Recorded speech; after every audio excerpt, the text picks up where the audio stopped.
you were on such a roll. It was I know. I was like, what happened next? My computer died, I think. I hope it didn't crash, but I'm going to try to reboot it right now. Okay. I had a meeting with somebody yesterday who was standing in the copy room at a nonprofit where their next meeting was. Oh, wow. Listen, you got to do what you got to do. I know, right? I was like, I'm honored that you took this meeting. Hi, I'm Joe Beal, the founder and CEO of Microcosm Publishing. I'm also the author of A People's Guide to Publishing, which distills what I've learned from selling millions of books over the past 28 years. I'm Ellie Blue, the Vice President of Microcosm. We started this podcast to share what we've learned with newer publishers, so you can learn from our mistakes. Or maybe you just want to learn about the publishing industry. This week, we bring a first-time special guest to the podcast. Leah, can you introduce yourself? My name is Leah Hernandez. I'm the founder and CEO of Muse Inc., which owns imprints and brands like Young Authors Publishing and a few distributed publishers as well. I've been in publishing since around 2017, 2018, but I like to say I really did get exposed to the industry until 2020. Everything beforehand was just like me figuring things out myself and learning along the way. But we've published a little over 40 books. We're distributed globally. And I met you all through PubWest. I also sit on the board for PubWest, an association for small to mid-sized publishers, as well as Portland State University's Masters of Publishing program. And in my company and in all my board roles, a lot of the work I do is to try to bring more diversity into the industry. Awesome. Can you tell us the story of how you got started publishing? Yeah, so it goes back to my time in college. My sophomore year, I studied abroad in China, and another student had written a book about his life story, and I was really inspired by that. So that inspired me to write my own book. And so I was navigating like self-publishing. I knew nobody in publishing. In fact, there was a woman who would have like calls, and you could just like, she published a number of books. She had her own publishing company, and I could tell she was moving away from it, but she just used it as a platform for people to ask her questions. And so that's how I learned about like ISBNs and copyrights. Like I just learned all of the basics. So went on to publish my book. I got a lot of requests to help others do the same thing for people in my community. Helped another young lady publish a book, and then a mentor of mine at the time told me about the Atlanta Housing Authority. They were looking for a new youth development program. So I was like, I don't really know how to do nothing. I'm still in college, but I put a book together so I could do that at the very least. And maybe I could help some kids do that, and then they could keep the royalties. And then I was supposed to focus back on figuring out whatever corporate high paying job I was supposed to get. And did that, worked with 4 dynamic young girls who wrote a beautiful children's book, and the community really backed it. Schools really supported it. And I saw the importance of more diverse books for children, but then I also saw like how dope kids' imagination is, and like how easy it was for them to come up with a really cool concept, and the opportunity for them to be able to earn capital through their book sale. So continued doing that work. The following year, we published 13 books by 13 young men. And we've kind of been going ever since. And I just kept stumbling my way into the industry and learning things along the way. But it was definitely not my intent or goal to set out and run a publishing company by any means. Right. And you know, so one of the things that you shared with us at the PubWest conference is that you had learned the like right way of publishing through that association and like meeting publishers through there. So can you talk a little bit about how that benefited your business, but then at the same time, or let's start there actually. No, I got you. It benefited me because my network was expanded. I knew before that conference, I was actually the scholarship award recipient back in 2020. And that gave me the opportunity to go for free because I also didn't have the budget to be able to go. And I learned a lot about distribution. I had no idea what a distributor was, what they could provide, what they could do. And then I met wonderful publishers. And honestly, a lot of the relationships that I made there, I still have to this day. And so many people have been so generous with their time. People would hop on calls with me and like share their P&L templates with me and like walk me through their workflows and production timelines. And I just was doing everything very gritty. Like I didn't know anything. So I think the network the education really helped me. But I think above all, the relationships that I still use to this day. Nice. And was there anything that you like, I guess, yeah, that was where you sort of were like, oh, I need distribution. Can you tell us about how that went? Yeah. So I remember sitting in a session and the panelists were talking about how they were like selling thousands and thousands of books all over the world and how they were getting placements with this retailer and that retailer. And I was like, oh my God, this is the dream. This is what I want. And I was asking them, I was like, well, how are you able to do this? And they're like, oh, we have a distributor. And so I got a list of the main distributors, and Ingram was there. And so I met with the rep with Ingram, actually went to a dinner with her and had some conversations with a few of the folks in Ingram. And they were like, you're still kind of too small. You haven't sold enough copies yet. We don't know if your catalog is built and ready for this. And so then I talked to another distributor and they were like, yeah, this would be a cool pet project, but I don't really know if I want to take it on. And then I just like kind of kept going back and forth. I landed with West Margin Press, which was at the time owned by Ingram Content Group. The director was Jen Noonan, and she has just been fantastic. And she was like, you can just come under our publishing company. And I had the same access.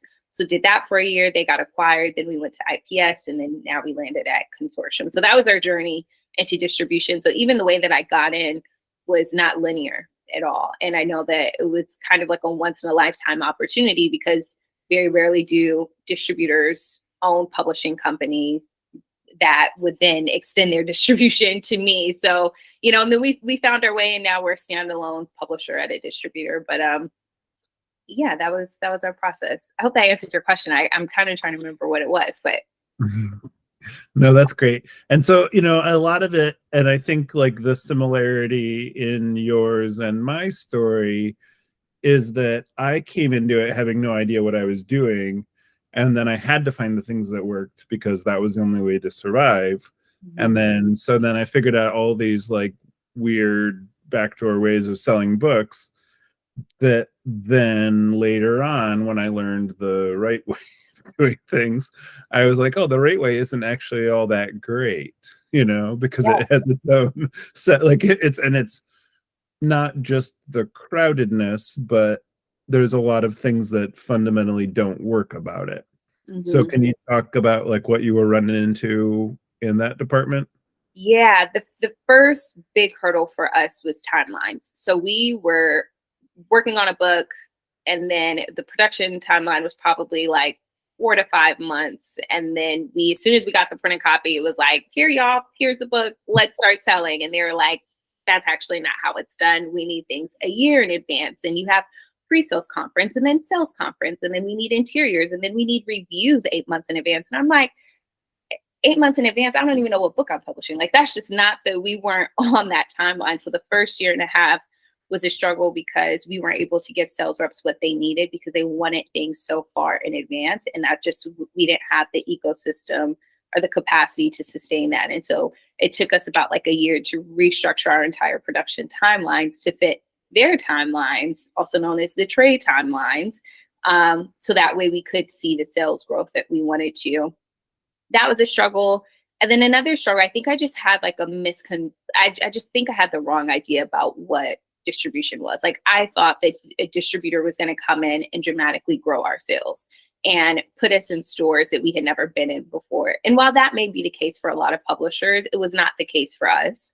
And it was not our story. And I think we had a lot of learning to do of just like the system of distribution and how it works and how much time and attention your titles are going to get and how much press your titles and authors are able to get. And quite frankly, distribution has always been the minority of our sales. We've always maintained a strong D2C customer base and that looks like schools, that looks like some libraries, but then also our end reader. And I think that me getting distribution because I thought that my sales would increase, I got pulled away from our D2C model. And in hindsight, I wish I wouldn't have done that because I think it's so important that publishers know who their end reader is, what they like, where they shop, how they shop. And when you're only focusing on selling B2B to a distributor, 70% of your time from a sales perspective is trying to make sure that you're giving them everything that they need, and you're not really thinking about that end reader. And as a result, you're not serving them well. And so, why do you think your B2C, which is business to consumer for our newer publishers, sales were so strong, and in fact stronger than your B2B sales? Please be as harsh as possible.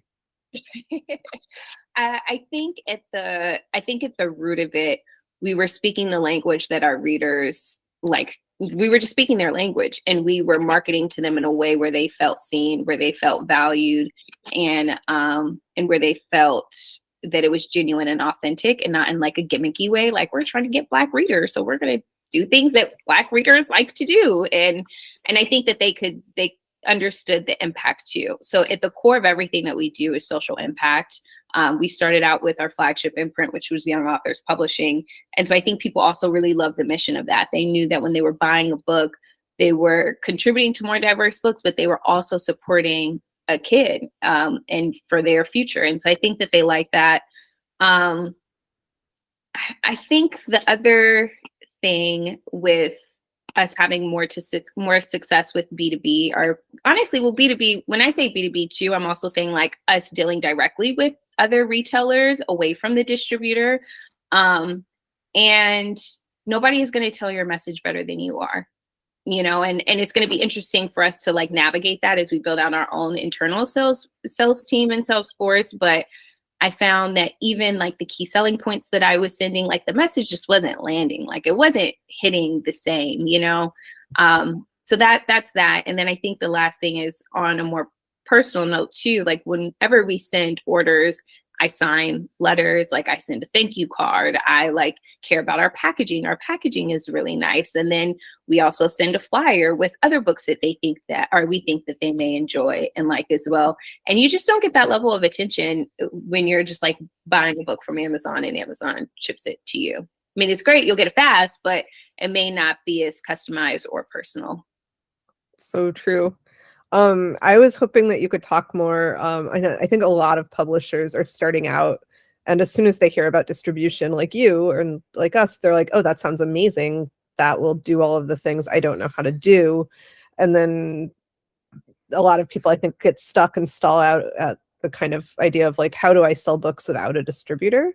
And it sounds like you started out doing that successfully. Can you talk kind of about the specifics of like, how did you get those books to the end reader? How did you get those books into the stores and schools and library that you built those relationships yourself? Yeah, a lot of it was going into, so specifically with bookstores, I would go into the bookstores, especially like our local bookstores. I would just drop in, I would drop off a book, I would drop off some catalogs, and I would have conversations with them. These were also bookstores that I would buy from too. So it's like, I'm also supporting you. Like, I'm not just coming to you asking you to buy my stuff, but I'm supporting you being an independent bookseller. For our like online readers and end consumers, definitely social media. We had our website, but we did a lot of in-person events. In fact, 2021 was our best year because we did so many events. We did the Atlanta Jazz Festival, and we were the only bookseller and publisher there. And it's a lot of aunties there. It's a lot of grandparents there. And so, you know, the aunties love the kids. So they're like all these beautiful books by like Black kids, and like there are Black people on the covers. They didn't see anything like that. And then when they learned the fact that it was a Black owned publishing company and we had a completely diverse team, we were able to build actual relationships with our customers. And then they became recurring customers, and they're now on our email list. With schools, we also have a lot of like, I think about selling in a very unique way. So for example, we are partnering with the Atlanta Mayor's Office, the city of Atlanta. They do a summer reading program every year. And so we're publishing one of their books this year. But before that, we were distributing books to all of their like after school programs. And so a lot of the way that we sell books too is through community work. But in order to do that, we have to come out of the screen, get out the house, and like go into the community and show up in the spaces where they were. And before I was in publishing, I was teaching financial literacy. That was a job I had at the time. I would teach financial literacy to families on the west side of Atlanta. And so a lot of those relationships that I had with banks and financial institutions and community partners, I just held on to those same relationships and then introduced the fact that I had books. And so we'll do creative things like send at-home library kits to literacy nonprofits that are trying to get kids to read more. Well, they need books at home, so let's give them books, but then also let's partner with Home Depot and give them a really cute like bookshelf that they can have. So I think of books not from like a trade lens, because I don't come from this world. I think of books as a product and where can this product live? And then I think because we're in books, and if you're doing children's books, it's a lot that you can do in the literacy space. And so we've really tapped into that market as well. I love that.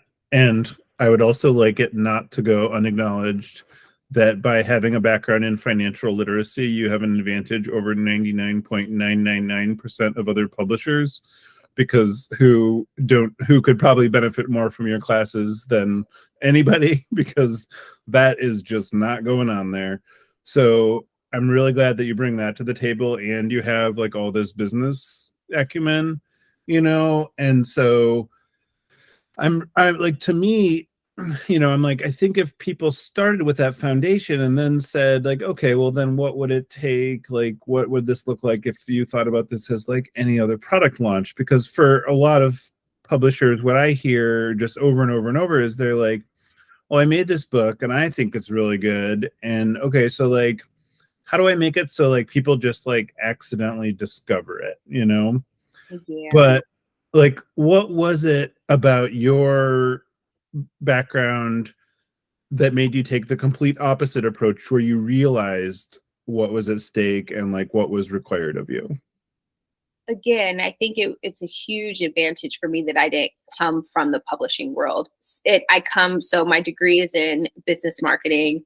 I graduated from Clark Atlanta Universities, which has one of the best business programs in HBCUs. And so I was coming up from like an education standpoint in the college that I attended, going to internships. So in fact, I turned down internships after I started my publishing company, which is another story, which maybe probably not the best thing looking back.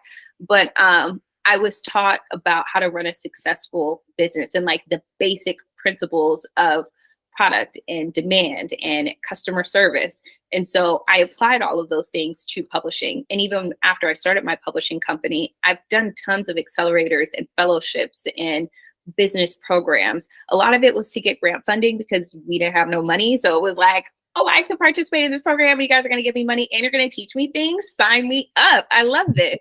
And so, and the lens that they're teaching from, again, is just basic principles of business, which whenever I enter into the publishing world, we talk a lot less about that. And that was very confusing to me because all I know is this. And so when I come over here to publishing and it's like, oh, well, this is a traditional way of doing things. And I'm like, but traditional math is not mathing here.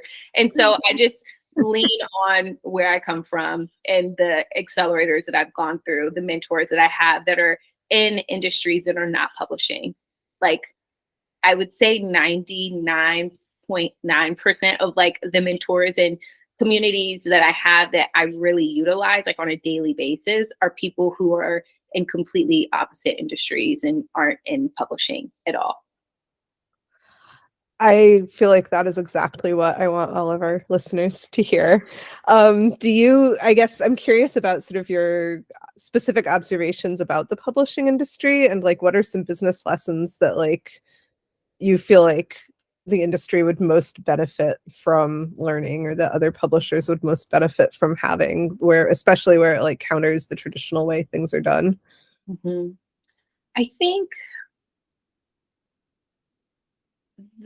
the biggest thing for me is looking at books as products and not just books, because even for like as simple as like a title campaign, I think that a lot of publishers may use the same template that they use for the last few books. Like, oh, well, this is going to go to libraries and bookstores, and maybe we can get Barnes and Noble and fight for a little bit of shelf space. And then, we're in Walmart, even better. But for us, we're looking at like who the end reader is. So what Instagram pages are they following? So for example, we have a meditation deck coming out later, and we are partnering with Black-owned boutique hotels. And I'm like, if I was staying in a really nice luxury hotel, I would want a card deck to like, meditate and have my affirmations in the morning. And so we partnered with a few of them. We are following all of like the Black Girl Wellness like podcasts and Instagram pages when we're sending them products, and we're doing cool and creative things like that because we know that their followers are people who are going to like this product.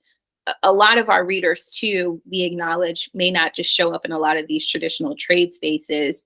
And even if our book is there, they're not marketing to them. So that would be another thing too, is just like looking creatively about what the book is and how we can treat it as product and where we can place those products and who are people that can help us share and amplify that message.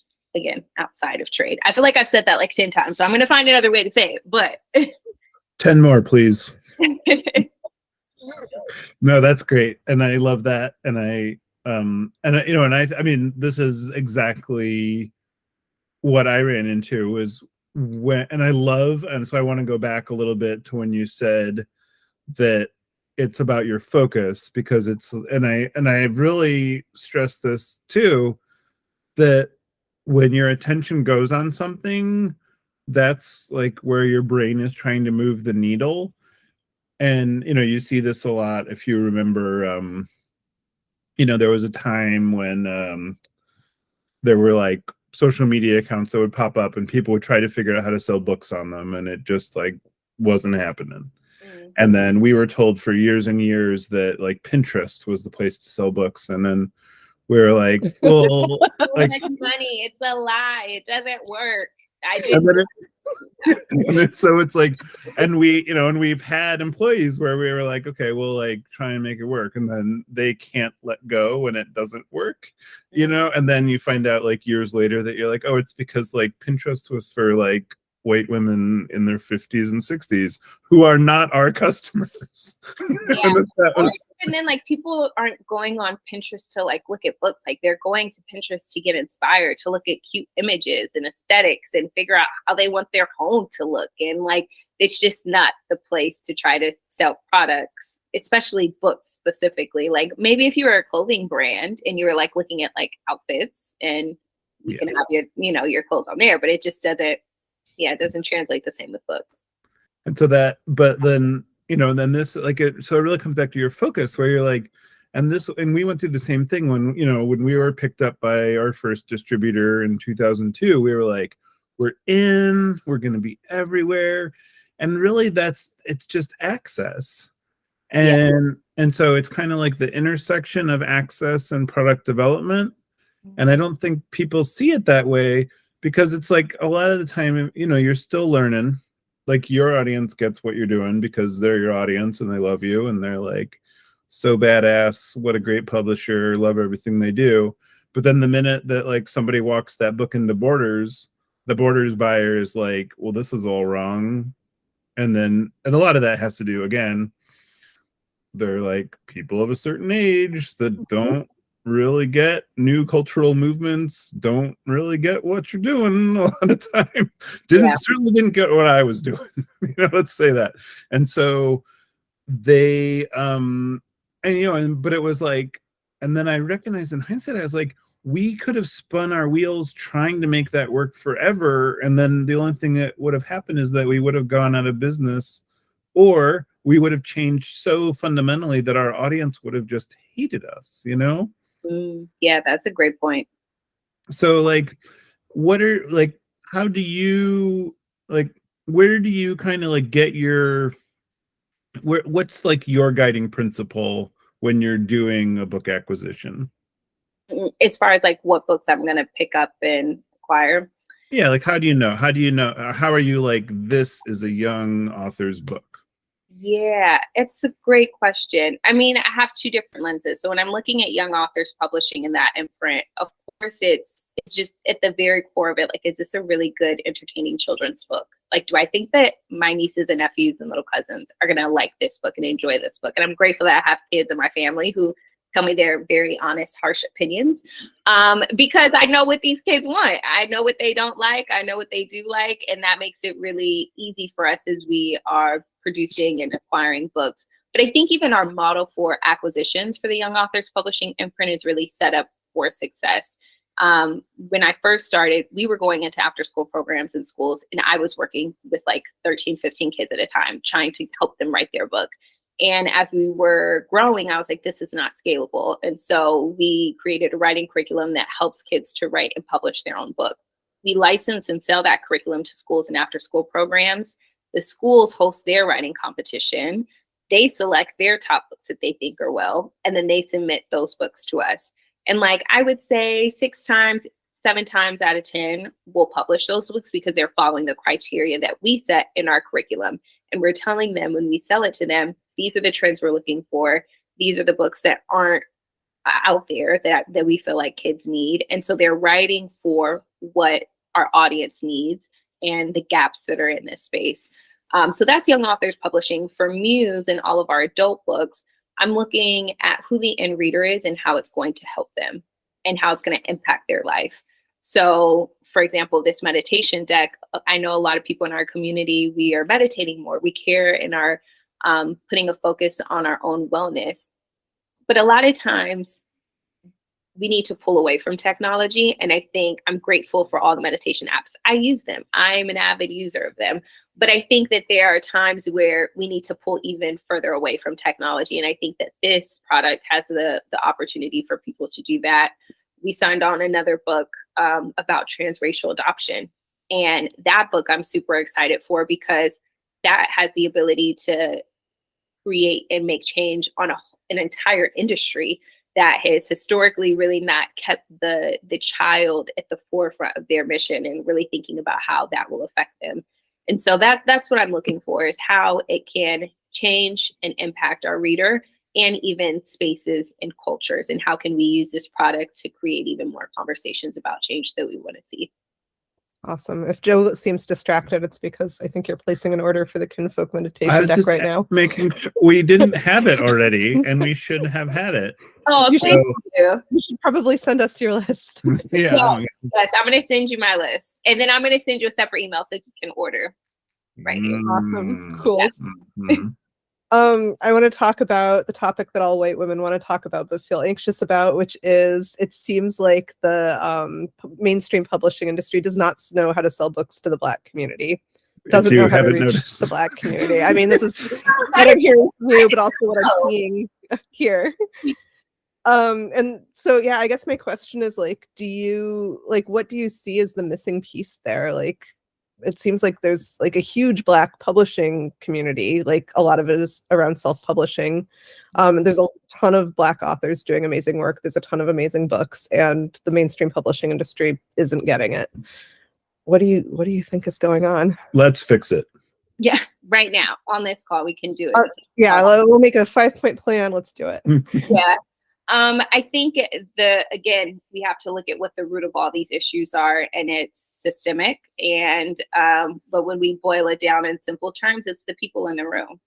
Who's in the marketing meetings? Who are the acquisition editors? And who are the sales reps that are responsible for speaking on behalf of this book when it's time to go and pitch to booksellers?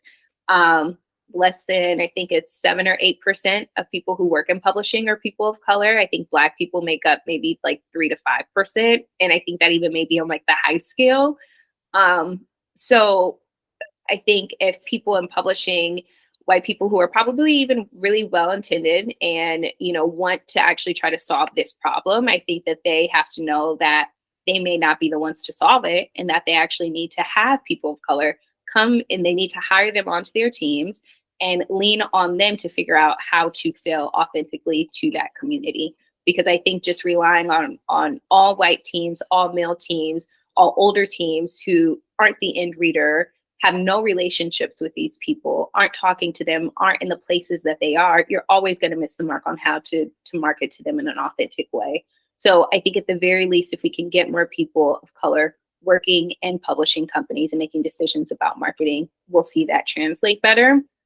But I think if, and I'm going to excuse the big 5, but so we're talking to independent publishers. So if independent publishers, if you're listening, you're like, hey, Leah, I don't have the budget. Like, I can't afford to hire anybody to come on my team to help me, market and sell to them authentically, then I would recommend and tell you to partner with social book influencers. There are a ton out there. There are phenomenal Black women and Black men who have started their own book clubs, who have their own pages. A lot of them are on TikTok. There are a lot on Instagram, of course. But I would reach out to them and, you know, pay them a part of your marketing budget that you already are going to spend and have them help you promote and sell your book. There's a great book club called Thicker Plots that does a lot of like really unique ways to communicate and engage with readers, like through really dope, cute dinners and like events and book swaps. So I think that there are people on the ground doing the work. And if you can't afford somebody to come to your team, then work and pay with these influencers and book club people who are promoting your book for free. So if you send them some money and find a way, you know, a more meaningful way to partner with them, I think you'll find success there.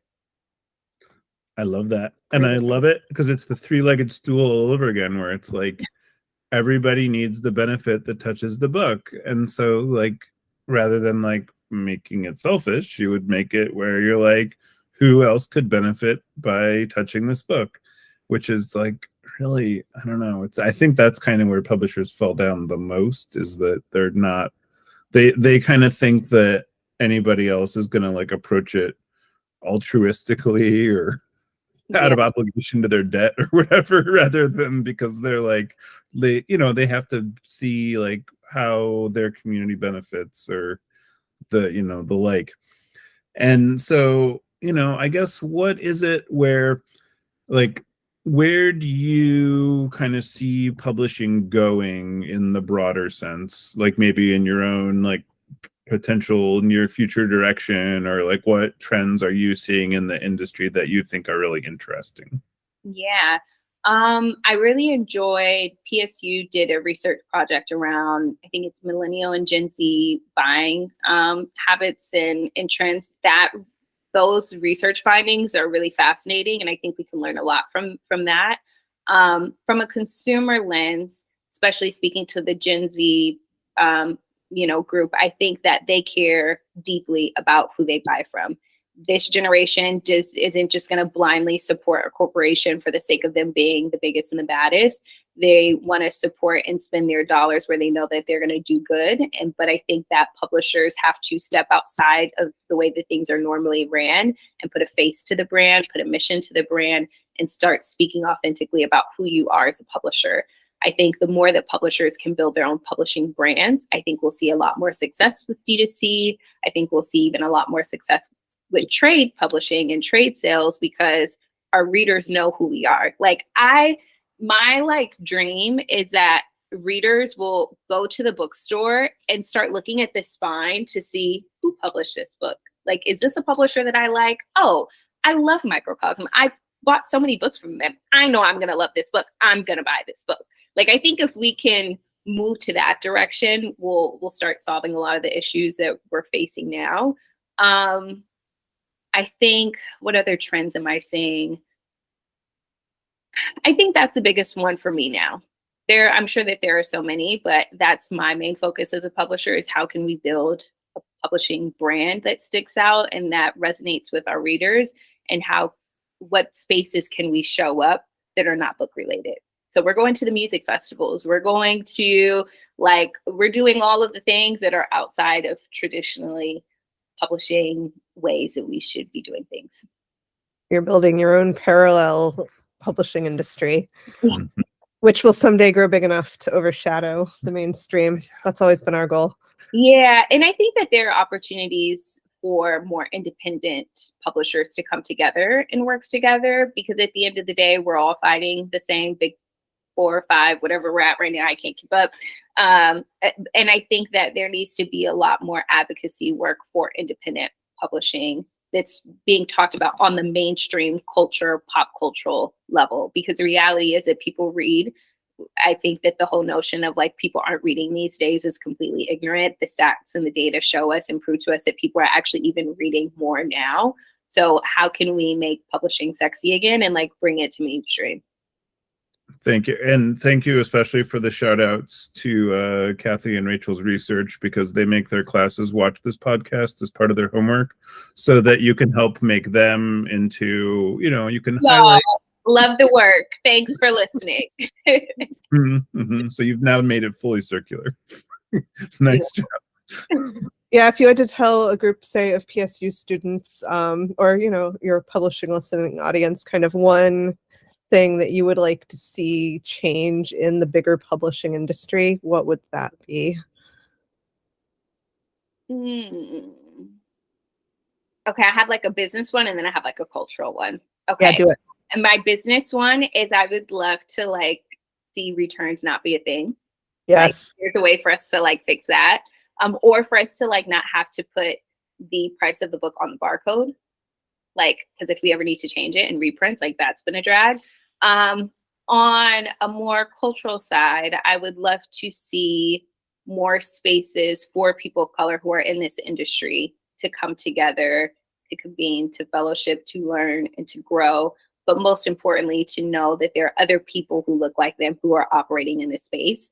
I think that there are so many young people, so many people in the LGBT plus QIA community who are like navigating this industry siloed, and they think that they're so alone and they think that they're the only one having these experiences. But like, hey, we're all out here. We're just like all in our different parts of the world. And so I think that if we have a space where we can come together, I think that I would really love to see that. I love both of those. And yeah, because I think it's like it's a fundamentally lonely industry. It's like very isolated and isolating, And really until the last 5 years, I would say it was like people really privatized their information and like really thought they had to keep all their trade secrets. Even independent publishers, they would be like very protective. Like, we're on the same team, y'all. Like, I'll share with you share with me. Like, this is a team effort. We are literally all fighting the same battles, especially with publishers. Right. Yeah. And when we fight each other, who wins? Amazon wins. Right. Yeah. So that's been really, it's neat to see that like that tide is shifting, much like people don't just buy on price anymore, much like people like understand that they have to support the publisher and the bookstore or those things won't exist.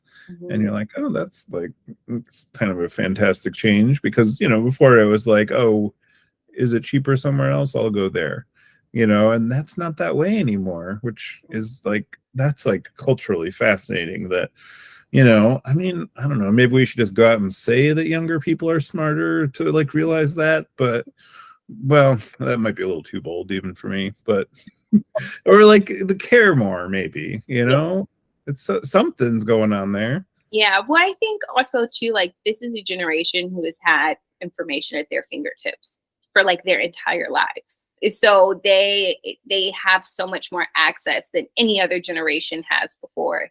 And so as a result, you see, because you have that access, you see a lot of the problems that exist in the world. But then because of the access to technology, you see that like the solutions that can be, which I think to any common sense person is like very simple. It's like, oh, there's a lack of diversity in this space. Let's bring more people of color in this space. Well, there's a genocide happening. We do not need to have a genocide. Let's have a ceasefire. Like all of the things that young people care about right now they're very simple issues. Like they are solutions that are achievable, that are tangible. And I think that that's also where the frustration for young people come to, because we have all this exposure and we see all the issues, but then it's like, why is it taking so long for us to see the change? And I think specifically in publishing too, we see that so much. Like it takes so long. Like this is just like, it's such a dinosaur industry. Like why are we still operating like this? But I see a lot of opportunity for publishing. And I think that publishing is actually one of the last mediums to be able to like still hold on to the end product. Like I think about the music industry, like there are no more CDs, people aren't buying records anymore, things are streaming. Like we still have books, y'all. Like there's still an opportunity for us, even with TV and film and like the increase of streaming. And like, I just think that we can learn from the other media companies in the landscape instead of thinking that like, I don't know, publishing is just so elusive and like secretive and like we just want to do things our own way. And I think that there's so much that we can learn from. I think that the writer strike too I'm hoping that some of that energy comes over into publishing and that people start feeling empowered to speak up and to stand up for what they believe in and to really stand on business in a way that we just seen the writers do, which is, they've gotten results. So hopefully we can see that transfer over to publishing too. I love that. And I love it that because it's like, and this has always been framed to me in the opposite way, where people are like, oh, well, that just doesn't exist in publishing. And I was like, well, that means there's an opportunity for that, though, because like obviously there's people that would want that. And then it's always been turned around the other way where they're like, well, if nobody's doing it, it means nobody cares. And you're like, but that's just not. And then, so thank you for proving that out and showing to our readers that it is, in fact, like lack of representation is opportunity. And that means that like somebody else can kind of create their own dream and manifest it. And then there is an audience for it. Thanks for joining us once again. Please send your questions to podcast@microcosmpublishing.com so we can answer them on future episodes. And please give us 5 stars on iTunes and everywhere else that podcasts are reviewed. You can find us on the internet at microcosm.pub. On Twitter at Microcosm. On Facebook at Microcosm Publishing. On Instagram at Microcosm_pub. And here in Portland, Oregon on North Williams Avenue. Thank you so much. Have a wonderful week. Follow us, connect with us on museinc.net, Muse Inc. on all socials, Young Authors Publishing on all socials. You can catch me on the socials, Leah Danielle on Instagram, Leah Hernandez on LinkedIn and all the things. But sign up for our newsletter, stay connected, and also show us and teach us how we can be serving you all better too. I think the great way of the opportunity of dealing directly with consumers is that it's like an open street. You know what I'm saying? You can tell me what we could do better, and we can educate you on what it takes to get you a product that you love, which I think creates more understanding. So I'd love to connect with y'all. And thank you so much for having me.